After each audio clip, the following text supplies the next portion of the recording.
Bismillahirrahmanirrahim. Assalamu alaikum students. Today we are going to start lecture 2 of chapter number 6, that is types of dosage forms, and further the main topic will be liquid dosage form. First of all, on the basis of formulation, preparation और physical form हम divide करते हैं उसकी अपनी doses form को.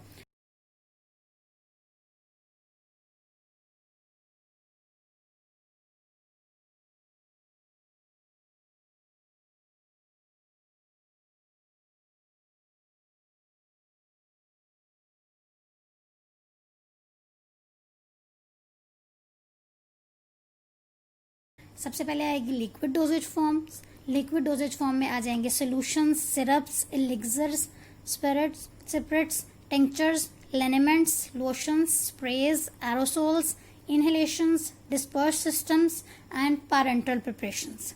Next, solid dosage forms. Solid dosage forms में आएंगे powders and granules, tablets, capsules and suppositories. Third type है semi solid dosage forms. Semi solid dosage forms में आएंगी ointments, creams, pastes and gels.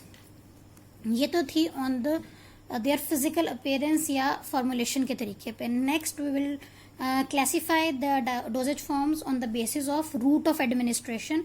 Root of administration का मतलब है किस रास्ते से या किस तरीके से ड्रग को बॉडी के अंदर एंटर किया जाएगा.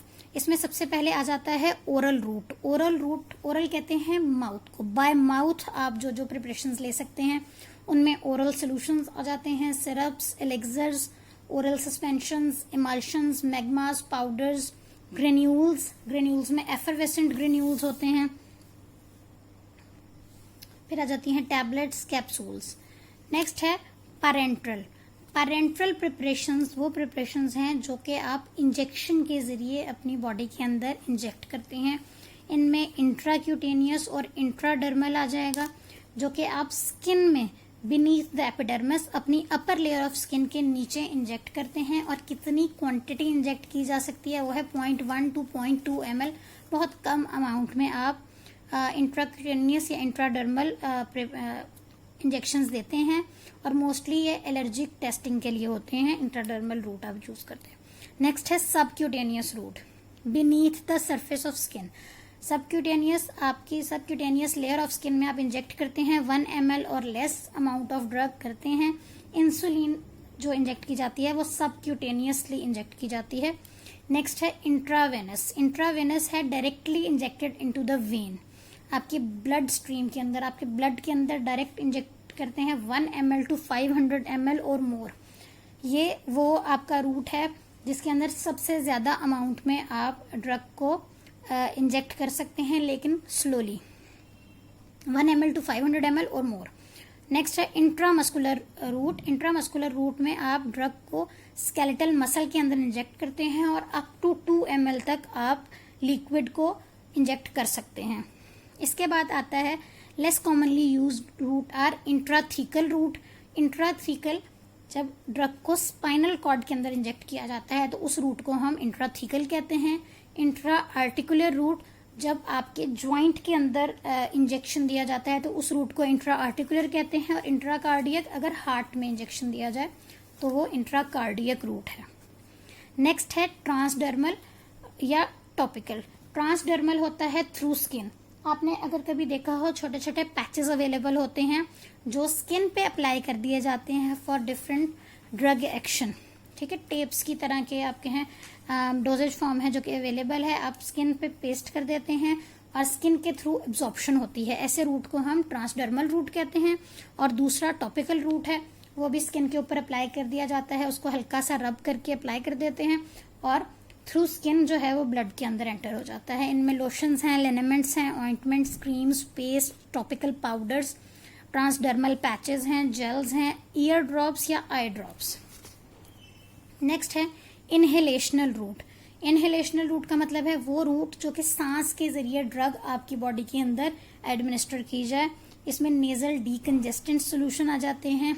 ऐसे सोल्यूशंस जो नोज के जरिए दिए जाते हैं जिससे आपकी कंजेशंस या कंस्ट्रिक्शन कम हो जाती है. पैसेज एयरवेज खुल जाते हैं, सांस लेना आसान हो जाता है. इनहेलर्स होते हैं, स्प्रेज हैं, नेब्यूलाइजर्स हैं. इसके बाद है फार्मास्यूटिकल इंजर्ट्स, इनमें सपोजिटरीज आ जाती हैं। सपोजिटरीज रेक्टल रूट भी हो सकता है, विजाइनल रूट भी हो सकता है और यूरेथ्रल रूट भी हो सकता है, जबकि ऑप्थेल्मिक इंजर्ट्स दूसरी टाइप्स हैं इसकी। So next we are going to start our liquid dosage forms.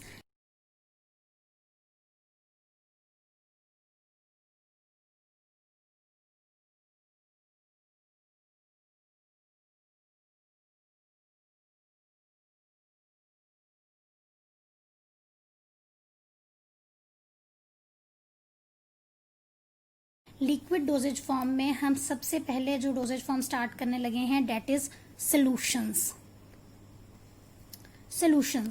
Solutions may be defined as the mixture of two or more components that form a single phase which is homogeneous and clear. Solution दो या दो से ज्यादा चीजों का mixture है जो कि क्या बना देता है, एक सिंगल फेज। होमोजीनस दो वर्ड्स पे कंसिस्ट करता है। होमो का मतलब होता है सेम, जीनस का मतलब होता है फेज। उर्दू में हम इसे यकजान या यकसा कह सकते हैं, और क्लियर का मतलब शफाफ। तो सोल्यूशन क्या हुए, दो या दो से ज्यादा चीजों का ऐसा मिक्सचर जो कि जब एक मिक्सचर के फॉर्म में आ जाए तो वो यकसा हो और बिल्कुल शफाफ हो। Solutions may be prepared from any combination of solid, liquid and gas. Solution अब किसी भी सॉलिड लिक्विड भी हो सकता है, सॉलिड गैस भी हो सकती है, लिक्विड लिक्विड भी हो सकता है, लिक्विड गैस भी हो सकती है। लेकिन हमारे फार्मास्यूटिकल पॉइंट ऑफ व्यू से सोल्यूशन मोस्टली क्या होता है कि लिक्विड के अंदर सॉलिड, लिक्विड या गैस को हम डिसॉल्व करते हैं। Solutions consist of two components, first one is solvent and second one is solute. सबसे पहले सॉल्वेंट क्या होता है? सॉल्वेंट क्या है? Solvent is the liquid portion of a solution in which an other substance is dissolve to form a solution is called solvent. Solvent कोई भी ऐसा लिक्विड पोर्शन है जिसके अंदर कोई दूसरी चीज हल हो रही है, या आप कह सकते हैं कोई भी ऐसा लिक्विड जो अपने अंदर किसी भी चीज को हल कर रहा है उसे हम सॉल्वेंट कहते हैं। सॉल्वेंट हमेशा ज्यादा क्वांटिटी में होता है, ठीक है। Water is the universal solvent. Most of the things जो हैं वो सॉल्वेंट के अंदर, वाटर के अंदर डिसॉल्व हो जाती हैं। अगर हम सॉल्वेंट की और एग्जांपल देखें, वाटर है, आप किसी ऑयल को एज अ सॉल्वेंट ले सकते हैं, ठीक है। नेक्स्ट है सोल्यूट। सोल्यूट क्या है? A substance that is dissolved in N other substance, जबकि सॉल्वेंट होता है to form a solution is called solute. दूसरी वो कहते हैं a solute is a substance that creates a solution when dissolved by a solvent. Solute can change its physical state. For example, salt is solid before getting dissolved in water and after dissolution it changes from solid to liquid. Solute क्या है? Solute कोई भी ऐसा substance है जिसको हम किसी दूसरे लिक्विड या सब्सटेंस के अंदर डिसॉल्व कर रहे हैं, हल कर रहे हैं, ठीक है। सॉल्वेंट वो लिक्विड है जो अपने अंदर हल कर रहा है, और सोल्यूट वो सब्सटेंस है जो कि हल हो रहा है किसी भी दूसरे लिक्विड के अंदर। Solute is a substance that create a solution when dissolved by a solvent. दूसरी जो अहम बात इसमें की गई है कि solute can change its physical state. अपनी फिजिकल स्टेट है उसको चेंज कर सकता है। फॉर एग्जाम्पल, अगर हम वाटर के अंदर सॉल्ट को डिसॉल्व करें, तो जब हमने सॉल्ट उसमें डिसॉल्व करना स्टार्ट किया था तो it was in solid state. तो जब आपका सोल्यूशन बन के तैयार हो जाएगा तो सॉल्ट की जो सॉलिड स्टेट है वो खत्म हो जाएगी और वो अपने आप को लिक्विड में कन्वर्ट कर लेगा। पहली बात, लिक्विड में कन्वर्जन हो जाएगी, और जब वो लिक्विड में कन्वर्ट होगा तभी आपका सॉल्यूशन होमोजीनस बनेगा, यकसा होगा, कहीं भी सॉलिड स्टेट आपको नहीं दिखेगी, ठीक है। और तभी आपका एक क्लियर सॉल्यूशन बनेगा। अगर आपका उसमें सॉल्ट दिखता रहेगा तो वो आपका होमोजीनस सॉल्यूशन नहीं होगा, ठीक। नेक्स्ट है एडवांटेजेस। फायदे क्या हैं सॉल्यूशन बनाने के? They are homogeneous, therefore the medicament is uniformly distributed. सबसे पहला फायदा यह है कि क्योंकि वो होमोजीनस है तो उसमें जो आपकी ड्रग है वो इक्वली डिस्ट्रीब्यूट हुई हुई है थ्रू आउट द सोल्यूशन। ऐसे नहीं है कि आपने अगर अपनी जो आपका कंटेनर है उसमें से पहला टेबल स्पून विदड्रॉ किया तो उसमें ड्रग बिल्कुल नहीं होगी, और जब जैसे जैसे कम होता जाएगा ड्रग की क्वांटिटी बढ़ती जाएगी। ऐसे नहीं होगा। ओवरऑल सोल्यूशन में जो क्वांटिटी ऑफ ड्रग है वो सेम होगा, ठीक है, अगर वो अच्छे से सोल्यूशन बना हुआ है तो। नेक्स्ट है, they are more quickly effective than tablets और capsules because they are already in solution form and absorption starts quickly.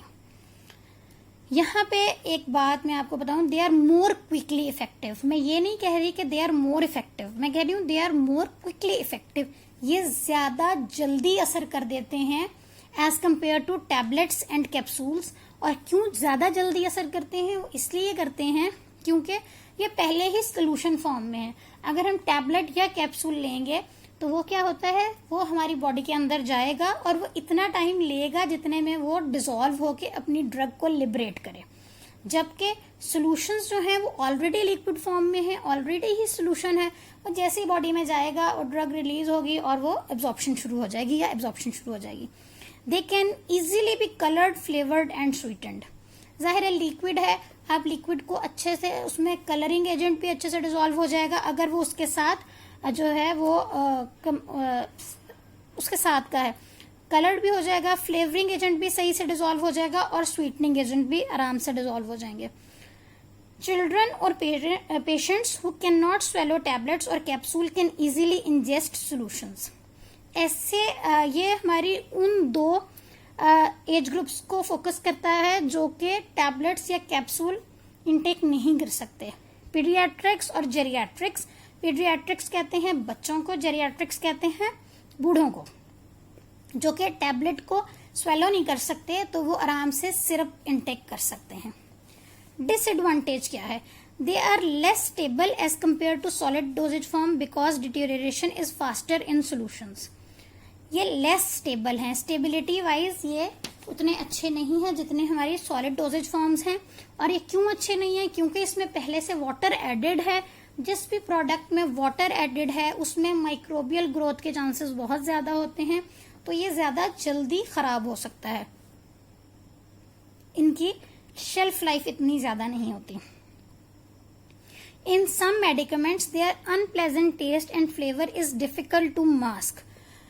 कुछ ऐसी मेडिसिन होती हैं जिनका जो बैड टेस्ट है वो हम सॉल्यूशंस में मास्क नहीं कर पाते, लेकिन टैबलेट्स और कैप्सूल्स में हम उनका जो बैड टेस्ट है वो मास्क कर देते हैं बाय शुगर कोटिंग या बाय फिल्म कोटिंग।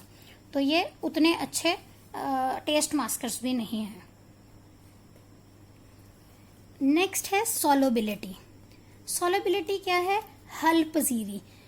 इसको डिफाइन कैसे किया जा सकता है? The amount of the substance that passes into solution in order to establish equilibrium at constant temperature and so produce a saturated solution is known as the solubility of the substance.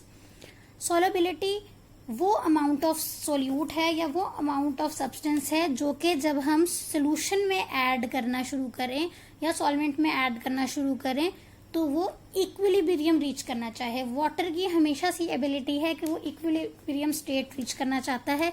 Equilibrium state reach करने का मतलब है कि overall solution के अंदर equal amount of the drug dissolve हुई हो, यकसा उसमें ड्रग मौजूद हो ओवरऑल सॉल्यूशन में एट कांस्टेंट टेम्परेचर, अगर आपका टेम्परेचर चेंज नहीं हो रहा, to produce a saturated solution, ताकि एक सैरशुदा सॉल्यूशन बनाया जा सके।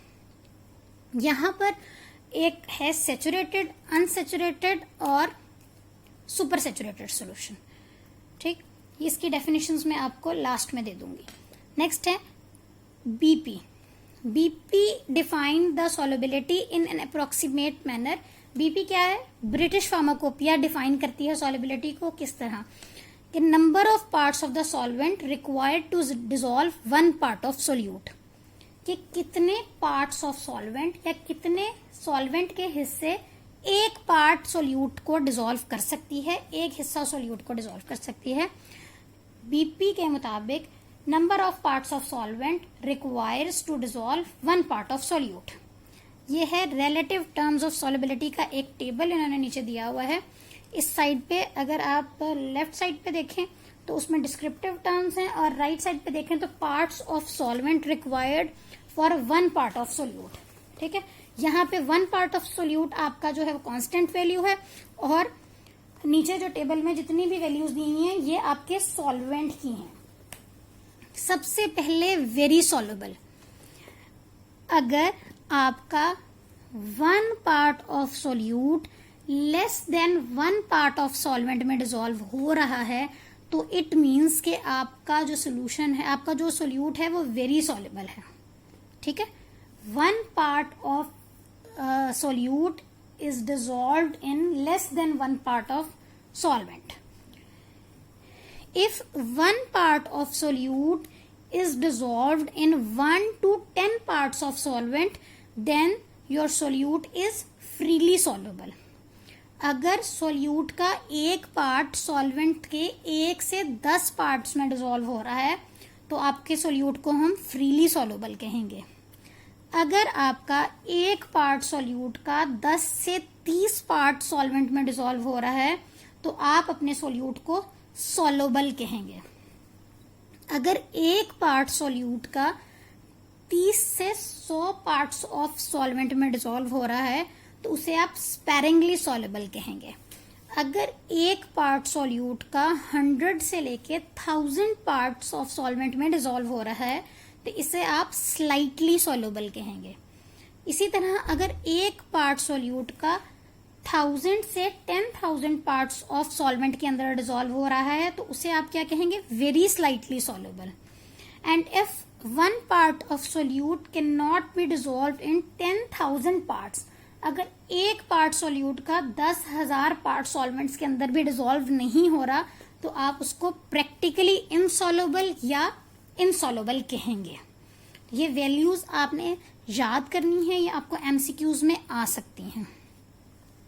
मैंने आपको बताया था सैचुरेटेड होती है एक टर्म, अनसैचुरेटेड होती है और एक टर्म सुपर सैचुरेटेड होती है। तो अगर सबसे पहले आप अनसैचुरेटेड देखें, आपको एग्जाम्पल से बताऊंगी। अगर हम फॉर एग्जाम्पल 100 ml वाटर ले लें, 100 ml वाटर में हम शुगर या सुक्रोज डिसॉल्व करना शुरू करें, आप 10 ग्राम्स आपने सुक्रोज डिसॉल्व की, वो हो गई, ठीक है, डिसॉल्व होती जाएगी। जब आपके सोल्यूशन के अंदर ये कैपेबिलिटी हो कि वो further amount of solute dissolve कर सके अपने अंदर, तो ऐसे सोल्यूशन को हम अनसैचुरेटेड सोल्यूशन या गैर सैरशुदा सोल्यूशन कहते हैं। ठीक, नेक्स्ट है सैचुरेटेड सोल्यूशन। सैचुरेटेड सोल्यूशन ऐसा सोल्यूशन है जिसके अंदर फर्दर कैपेसिटी नहीं है अपने अंदर नेक्स्ट सोल्यूट को डिसॉल्व करने की एट स्पेसिफिक या कांस्टेंट टेम्परेचर। ठीक है, फॉर एग्जांपल आपने 100 ml वाटर में आपने 100 ग्राम्स ही शुगर डिसॉल्व कर दी है एट 25 डिग्री सेंटीग्रेड। फर्दर आपके सोल्यूशन के अंदर कैपेबिलिटी नहीं है सोल्यूट को डिसॉल्व करने की, आपकी जो शुगर है वो नीचे बैठना शुरू कर देगी। ऐसी कंडीशन में हम अपने सोल्यूशन को सैचुरेटेड सोल्यूशन कहेंगे। लास्ट टर्म है super saturated solution. Super saturated solution में हम क्या करते हैं, हम हीट अप्लाई करते हैं, हम टेम्परेचर को कांस्टेंट नहीं रहने देते, हीट अप्लाई करते हैं और फर्दर आप जो है शुगर को डिसॉल्व करते जाएंगे, वो डिसॉल्व होती जाएगी। एक पॉइंट फिर आएगा जब टेम्परेचर इंक्रीज करने के बावजूद भी आपका जो सोल्यूशन है वो सोल्यूट को अपने अंदर डिसॉल्व नहीं करेगा, तो इस पॉइंट पे आप अपने सोल्यूशन को सुपर सैचुरेटेड सोल्यूशन कहेंगे। तो ये वो टाइम है when the solution does not have the capacity to further dissolve solute in it at specific temperature.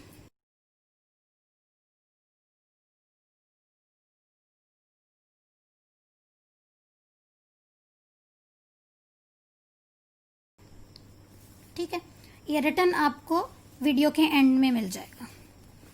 Next है solubilisation. It is the process in which the water insoluble substances are dissolved in aqueous solution in the presence of surfactants. Solubilisation वो process है जिसमें वो ingredients या वो substances जो water में या आपके एक्वस सोल्यूशन में वैसे डिसॉल्व नहीं हो सकते नॉर्मली, उनको हम सर्फेक्टेंट्स ऐड करेंगे और फिर वो उसके अंदर डिसॉल्व हो जाएंगे। सर्फेक्टेंट्स क्या करेंगे, आपके दोनों फेजेस की जो इंटरफेशियल टेंशन है उसको डिक्रीज कर देंगे और इनसॉल्युबल सब्सटेंसेस को सॉल्युबलाइज करा देंगे।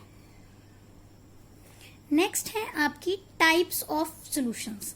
टाइप्स ऑफ सॉल्यूशंस में सबसे पहले हैं oral solutions. Oral solutions according to British pharmacopoeia या BP, oral solutions are oral liquids containing one or more active ingredient dissolved in a suitable vehicle. Oral solutions वो solutions होते हैं जो हम बाय माउथ लेते हैं और इसमें होता क्या है कि आपका लिक्विड जो है व्हीकल है जो कि मोस्टली वाटर होता है, उसके अंदर 2 या 2 से ज्यादा एक्टिव इंग्रेडिएंट्स डिसॉल्व किए हुए हैं और वो हम ओरली बाय माउथ लेते हैं। ओरल सॉल्यूशन को आगे अगर टाइप्स बताई जाए तो 2 टाइप्स इन्होंने बताई हैं, ड्राई मिक्सचर्स फॉर सॉल्यूशंस या ओरल रिहाइड्रेशन सॉल्यूशंस जिन्हें हम ORS भी कहते हैं। सबसे पहले dry mixtures for solutions, a number of medicinal agents particularly certain antibiotics for example penicillin V have the insufficient stability in aqueous solution. Manufacturer of these products provide them to the pharmacist in a dry powder or granule form for reconstitution with a prescribed amount of purified water immediately before dispensing to the patient. The dry powder mixture contain all the formulative components including drug, flavorants, colorants, buffers and others except for the solvent. Dry mixtures for solutions, आपने antibiotics देखी होंगी। Antibiotics अक्सर जो हमें घर पे prepare करनी होती हैं या जो फार्मासिस्ट प्रिपेयर करके देते हैं वो आती हैं पाउडर्ड फॉर्म में। पाउडर फॉर्म में हम क्यों देते हैं एंटीबायोटिक्स, इसलिए देते हैं क्योंकि अगर हम उसमें पहले से वाटर ऐड कर दें तो उसमें माइक्रोबियल ग्रोथ के चांसेस हैं, उसकी डिटीरियरेशन होने के चांसेस हैं, खराब होने के चांसेस हैं। तो किया क्या जाता है, जो मैन्युफैक्चरर्स हैं वो एक ड्राई पाउडर मिक्सचर बनाते हैं जिसके अंदर वो ड्रग भी ऐड कर देते हैं, उसके अंदर वो बाकी formulative agents, stabilizer, chelating agents, flavourants, colourants, stabilizers सब कुछ ऐड कर देते हैं। क्या ऐड नहीं करते, जस्ट वाटर ऐड नहीं करते। और उसके ऊपर इंस्ट्रक्शन दी हुई होती है कि इसमें इतना amount of purified water add करके प्रॉपरली शेक कर लें और आपकी जो प्रोडक्ट है वो तैयार हो जाएगी।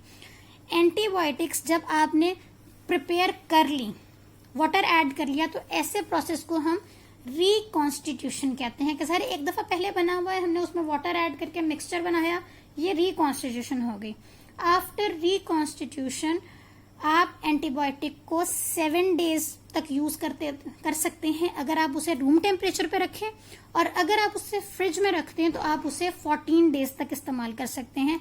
आफ्टर 14 डेज चाहे आपने उसमें से सिर्फ 1 टेबलस्पून विड्रॉ किया है, आपको उसको डिस्कार्ड करना है, फेंकना है। अगर आप उसको डिस्कार्ड नहीं करते तो आपकी जो है प्रोडक्ट खराब हो सकती है, साइड इफेक्ट्स आ सकते हैं। नेक्स्ट है ओरल रिहाइड्रेशन सॉल्यूशंस जिन्हें हम ORS भी कहते हैं। Oral rehydration solutions are usually effective in treatment of patients with mild volume depletion, almost 5 to 10% of the body weight. Oral rehydration solutions आपको पता है ORS कब दिया जाता है, जब डायरिया हो जाए या आपका बॉडी का वाटर लॉस, इलेक्ट्रोलाइट लॉस बहुत ज्यादा हो जाए।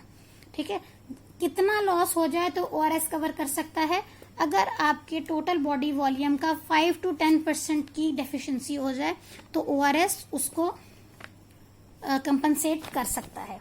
These are available OTC and are relatively inexpensive, and their use has diminished the incidence of complication associated with parenterally administered electrolyte solution. ये OTC अवेलेबल है। OTC होते हैं over the counter drug है। Over the counter का मतलब कि without prescription आपको ORS मिल सकता है, किसी डॉक्टर के नुस्खे की जरूरत नहीं है।